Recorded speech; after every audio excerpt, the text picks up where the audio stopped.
Welcome to my channel and this is me again, and today samahan nyo po ako na i-track ang aking order and hopefully pag dumating sila samahan nyo rin ako na i-unbox ang small refrigerator ko. Nag-order po ako online since lockdown dito.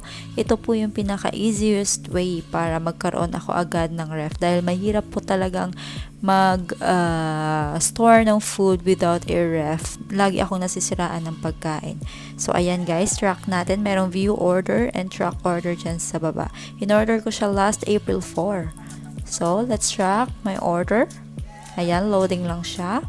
And there you go. Makikita nyo ang name ng appliance na in-order ko. May ordered, packed, and shipped.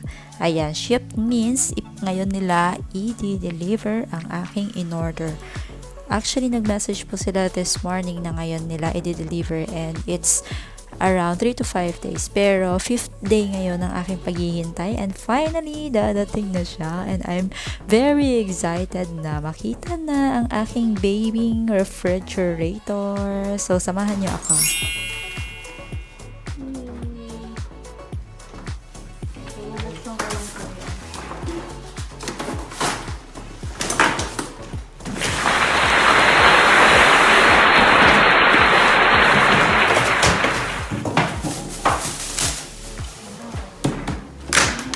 Sa wakas, dumating na rin siya. Bongga.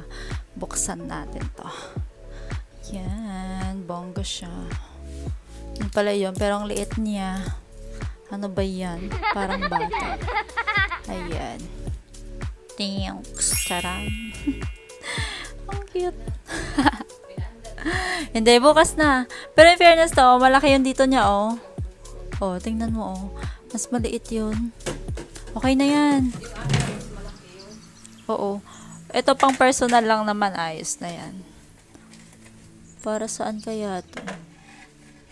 So, ayan na siya guys. After 5 days, na-receive ko na rin ang aking in-order. Tapos nilagyan namin dyan ng kahoy, at least hindi man lang mag-touch sa floor ang ibaba ng ref para iwas kalawang daw. At ayan, after 15 to 20 minutes, yan. Medyo lumamig na siya ng konti. Ayan. Mukhang tingnan ko nga kung okay na yung ice. Ay! Ayan. Nagiging ice na siya. In fairness. O, diba? Medyo may ano na siya. Ayan. Bukas ko na yan lalagyan. Pero wala siyang ilaw. Bukas ko na siya lalagyan. Kasi sabi nila, hayaan ko daw muna. Pero in fairness, ang lamig niya. Malamig pa sa ex mo. Bongga. Yehey! Sa wakas meron na akong mga kaibigan.